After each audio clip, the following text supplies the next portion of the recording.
Hey Nippers, it's me, Wild Neptune, and in this video, we're going over the 2 units that are going to be on banner, well, very shortly. Before that though, as always, be sure to like, comment, and if you're not already subscribed, do that as well. Every little bit helps, and you can catch me at Twitch, at twitch.tv/WildNeptune. Now then, let's get going. We will start with Tenebria, the Phantom Queen. She's a fire mage, and she is hot. I'll see myself out. But really now. She has 3 abilities, like any hero. One of them, Nightmare, her S3, will decrease defense, have a chance for a sleep, and will increase her attack afterwards. Her S2 will have a chance to decrease the enemy CR, and also give them a speed down debuff. Her S1 is a single target chance to sleep, and will also boost her CR by 50%. So, traditionally, Tenebria has been used on a counter set for PvP to maximize her S1 CR boost. However, as of, well, like a year now, Tenebria hasn't really been seen that much in PvP at higher elos. There are a lot of reasons for this, too numerous to get into right now, but her upside for her kit isn't quite high enough to justify a place for her right now. Even though I do think that in some drafts, against some teams that are being used, she could be not that bad.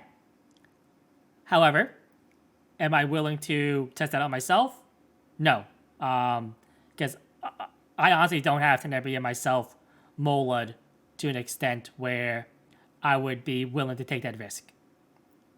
So, if you want to, go ahead. However, for the unit, at least with PvP, I don't think I would spend my resources on her. Now then, let's also talk about another factor, which is imprints. And there are currently 3 Tenebrias in the game. Fire Tenebria, Fairy Tale Tenebria, and Spectre Tenebria. And Fairy Tale and Spectre Tenebria both have very strong imprints overall. Having imprints on them is actually pretty important. And you might be tempted to pull on this Fire Tenebria banner just to imprint Spectre or Fairy Tale. If you do this, and you know you're going to do it, you are probably a whale, or at least somebody who spends money, and you don't really have to listen to my advice on if you should pull this or not, right? If you are not a whale, if you were like a free-to-play player, or a player who just buys like the monthly pack, I would advise against doing this. The only time I really chase imprints is if the artifact itself is also very good. And we'll get to the artifact eventually. But the artifact is not good enough to chase imprints, in my opinion, with Fire Tenebria. Especially when Fairy Tale Tenebria hasn't been rerun yet this year. And you might want to pull on her instead. Because her artifact is actually has some niche uses for the artifact that Tenebria comes with is called Crimson Moon of Nightmares. And honestly, the artifact is actually not that bad. With Bellion coming out and maybe Book won't be as prominent, you might see other mage artifacts being used. And this is one of them that you might go for. So at max level, it will increase dual attack chance by 14%. And when it's not the caster's turn, effectiveness by 40%. So really, this is meant to be used on a unit, a mage, that likes to counterattack often. So think Tenebria, ADS, right? So things like that. And honestly, 14% dual attack is a lot. Because I believe the cap is 20%. So basically, you are almost at the cap here. And dual attacking like 20% of the time, one of your 5 attacks, is pretty big. Now, is this better than running something like Violin, which is a free artifact? Well, you can farm it, right? That's the problem there, right? Anyway, it is a decent artifact, but even with Book maybe seeing less usage, I don't think it's quite good enough for the role of what the rest of the kit wants to do. Just remember, a lot of the units that counterattack that are mages want to debuff the target. And doing something like stripping off their buffs, right, is going to be more important most of the time than having a high chance of dual attack, right? So that's just my opinion there. Now we will get to the Dragon of the Booba, Luna. So Luna, and for the first time in a long time, I can say, you should pull her for more than her personality. You should pull her more because she's just a limited unit, which she is. So you should pull her because she's actually pretty good right now. Her S3, it penetrates defense by 50% as a defense break. And if it kills the target, she gets, well, 5 more souls for 10 total souls. Her S1 is a RNG Fiesta, where she will attack a random number of times, and based on the number of times she attacks is how many turns her S3 gets reduced cooldown. You can soul burn her S1 to get the max hits, so it's 10 souls. Her S2 is a passive.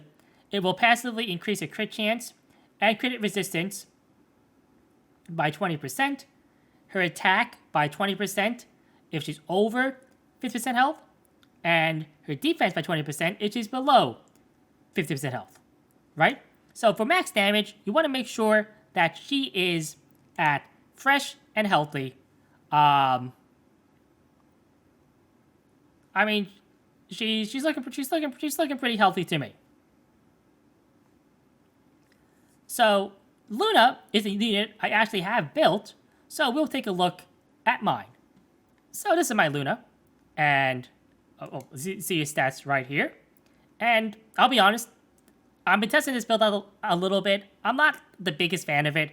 The damage, even though it's pretty good, it doesn't have that nuke potential that the super high damage builds have. So I am looking to increase my damage output on her by a bit.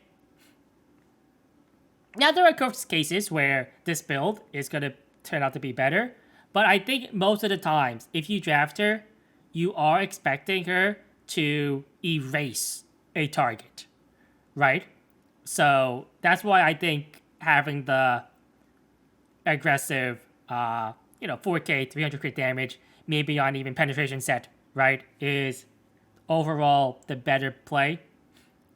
But, she has a number of builds that could be viable. Despite her massive passive and everything like that, she is actually a pretty high gear requirement hero overall, especially for DPS. She, of course, will need a plus 15 in her kit right now, as every little bit is important for her. And her EE choices, well, her S3, which I think is the best one, will give her an extra turn if she kills somebody with, well, her S3. And then, because she gets 10 souls, you can soul burn the S1 and go boom, boom, boom, boom, boom, and do massive damage, right? It's like explode the enemy. Whatever you want to call it there. She also has one for her S1 too, where she will have a CR boost. So if you're one of those people who run her on counter, that's probably one you go for there. I will say though that in testing, that the counter one hasn't been quite as good. The upside isn't quite strong enough because you still have that, you know, every now and then you'll counter attack and you'll get the max hits and you'll win. And then sometimes you'll get like the min hits and you'll do no damage, right? So, you know. Anyway, Luna obviously is a hero that you want to pull on. Maybe even multiple copies of her, right? I would say if you have enough resources, that getting one imprint is something I would not be opposed to everybody trying to do. Just getting one is pretty good, right? Especially because she's a limited unit too. So now, as for artifact and how much you should chase the artifact, so the artifact is Draco Blade, and what it does, it will give her a increased crit damage buff and a small adamant shield, so she takes less damage from critical hits. Now remember that this does kind of clash with her passive, as she has a built-in crit hit resistance, but if she does get crit, she'll take less damage from it, which is pretty good. So this crit hit damage buff too is unique, where it does seem to bypass the 350 cap for whatever reason. Now, to be honest with you, I would say that for the high damage Luna, the best artifact you can use is Merciless Glutton. After that, Symbol of Portrait. And then after that, Draco. Right? In like that order. Draco is a good artifact, right? But whenever I put it on somebody, I never put it on thinking, oh, this is the best artifact for this warrior. I put it on them being like, oh, I have nothing else to put on them. This is a good alternative to, like, the best in slot. And that's what it is, right? It's an artifact that will almost always do something for you, right? No matter what. But it's never going to... I don't think it's ever really going to be...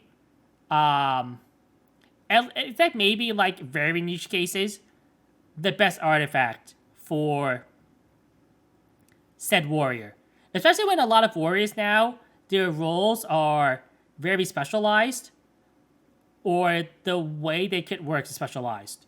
So a warrior like LQC, right? Like, she really wants to run Hellcutter because of her kit. Or things like, you know, Calric. He'll want to run something like Strat Gauntlet, right, for the ER. Now, some, like, Ram obviously wants Sigurds, as does a lot of other warriors. So, like, that's where I am on Draco Blade. It's good, very good even, but rarely is it going to be the best artifact for a hero. That said, I think it is worth at least buying the one from the powder shop. if you pull more while you are pulling a Luna, congratulations. But unless you can't buy from the powder shop, I don't think I'd chase multiple copies unless you are absolutely sure you really want to do that. And that's it. I hope this video has proven to be helpful for anybody wondering what they should do with the upcoming Luna banner. Don't forget too that the Landy banner is next week. So make sure you also have enough resources, well, for that. As always, I'm all Neptune. It's been a good one. Nep out.